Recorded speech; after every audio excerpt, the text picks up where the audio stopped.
बुलेटिनमध्ये आपल्या सगळ्यांचं पुन्हा एकदा स्वागत। बातमी कल्याणमधून आहे। कल्याणमधील मोहने गावातील धक्कादायक प्रकार समोर आलाय। राष्ट्रवादी काँग्रेस अजित पवार पक्षाच्या पदाधिकारी संध्या साठे यांना गावगुंडांनी मारहाण केली आहे। फटाके खरेदीच्या वादातून 2 गटांमध्ये हाणामारी झाली। फटाक्याच्या स्टॉलवर लहुजी नगरमध्ये 2 तरुण फटाके घेण्यासाठी गेले होते। यावेळी फटाक्याच्या देण्याघेण्यावरून वाद झालाय। हा वाद मिटल्यानंतर मोहने इथल्या स्थानिक गावगुंड तरुणांनी मध्यरात्री लहुजी नगरमध्ये जाऊन घराची तोडफोड केली, महिलांना मारहाण केली, घरांवर दगडफेक केली। या दगडफेकीमध्ये 9 ते 10 जण जखमी झाल्याची माहिती समोर आली आहे। या घटनेची माहिती मिळताच कल्याण खडकपाडा पोलिसांनी घटनास्थळी धाव घेतली, परिस्थिती नियंत्रणात आणण्याचा प्रयत्न केला। मात्र शेकडो गुंडांनी पोलिसांसमोर दगडफेक करत घरांची तोडफोड करून महिलांना मारहाण केलेली आहे।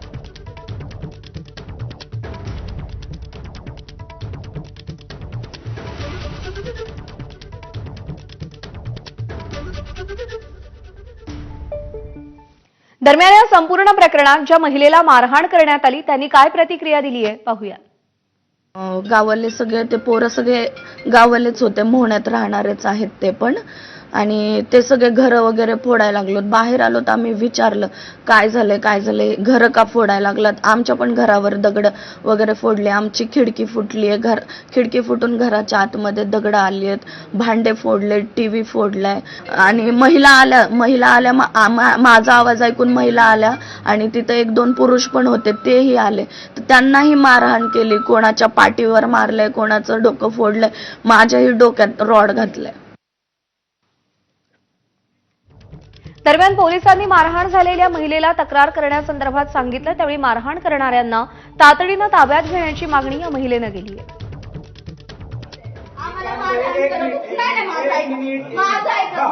आम्हाला मारहाण करत होते, आमचे घर फोडत होते, तुमचं पण कोण ऐकत नव्हतं, तुम्हाला धक्काबुक्की करत होते आणि सगळं व्हिडिओ मध्ये पण आहे। आणि तरी मी आता हॉस्पिटलवरून आले, मी पूर्ण रक्त झालं, ऍडमिट केलं डॉक्टरांनी मला, मी ते सलाईन काढून आले। का तर माझ्या भावाला तुम्ही अटक करून ठेवलं, त्याला का कशाबद्दल अटक केलं?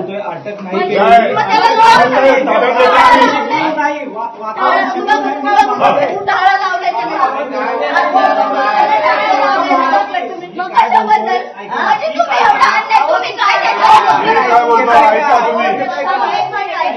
तुम्ही कायद्याचे रक्षक आहेत ना, कायदा दोन्ही बाजूने आहे ना। तुम्ही द्या ना तक्रार, खाली जाऊन ज्यांनी मारले,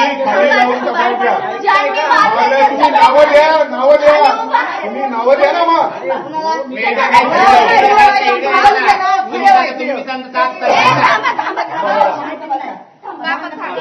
नगरसेवक आमदार वगैरे आहेत म्हणून त्यांनी काय दिलं असेल म्हणून का?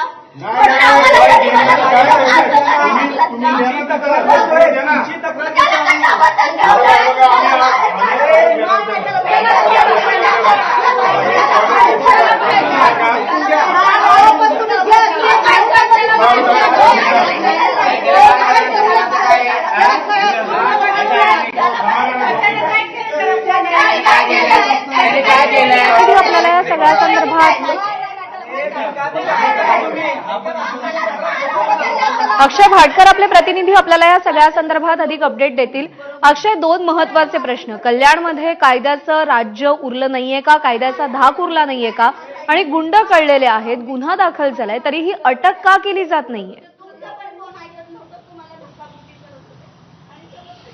आता पोलीस प्रशासनावर हा सगळ्यात मोठा प्रश्न आहे की पोलीस प्रशासन कशा प्रकारे काम करते आणि अशा ज्या घटना सातत्याने संपूर्ण महाराष्ट्रात होत आहेत, मग नेमकं पोलीस प्रशासन नेमकं काय करतंय? कारण की पोलिसांच्या समोर हा वाद झाला, पोलीस आज समोर असताना देखील दगडफेक होऊन पोलीस तरी देखील विचारतात की नावं काय ते आम्हाला सांगा। म्हणजे पोलिसांना गुन्हेगार माहिती असून देखील पोलीस जे तक्रारदार आहेत त्यांना नावं विचारत आहेत। इतका हा संपूर्ण प्रकार जो आहे तो अतिशय दुर्दैवी आहे आणि यामध्ये जे गावगुंड आहेत त्यांना तात्काळ अटक करायला हवी होती, तात्काळ कारवाई करण्यास हवी होती। आता ज्या प्रकारे हे गावगुंड मोकाटपणे सर्रासपणे पोलिसांच्या समोर देखील मारहाण आणि दगडफेक करतोय, मग त्यांच्यावर कोणता राजकीय वरदहस्त आहे का हे देखील बघणं अतिशय महत्त्वाचं असणार आहे। आणि म्हणूनच त्यांच्या अटकेमध्ये काही बाधा येते का, पोलिसांचे हात बांधलेले आहेत का, हे बघणं महत्त्वाचं आहे। जर तसं नसेल तर मात्र पोलिसांनी ताबडतोब कारवाई ही करायला हवी होती। आता ही जी संध्या साठे आहे या तरुणीने प्रतिकार देखील केलेला आहे, त्यांच्यासोबत तरी देखील जर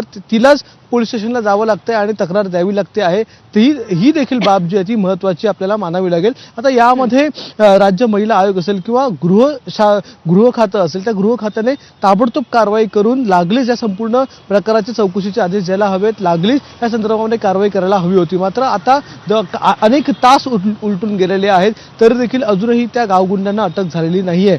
महिलांना मारहाण केलेल्या लोकांना देखील अटक झालेली नाहीये. यावरून पोलीस प्रशासन हे कुचकामी ठरलेलं आहे का, असा प्रश्न या ठिकाणी निर्माण होतो आहे. आता कल्याणमध्ये आपल्याला माहितीच आहे, एका आमदाराने देखील दुसऱ्यावर गोळी झाडलेली होती, ती देखील ऐन पोलीस स्टेशनमध्ये ही गोळी झाडलेली होती. इथे देखील प्रकरण हे खूप मोठं गाजलेलं होतं. त्यामुळे कल्याणमध्ये अशा घटना काही नवीन नाही आहेत. पोलिसांसमोर या घटना नेहमी होत असतात, तर देखील पोलीस ही कारवाई करत नाही. त्यामुळे कल्याणमध्ये कायद्याचं राज्य आहे का, हा प्रश्न विचारावा वाटतो.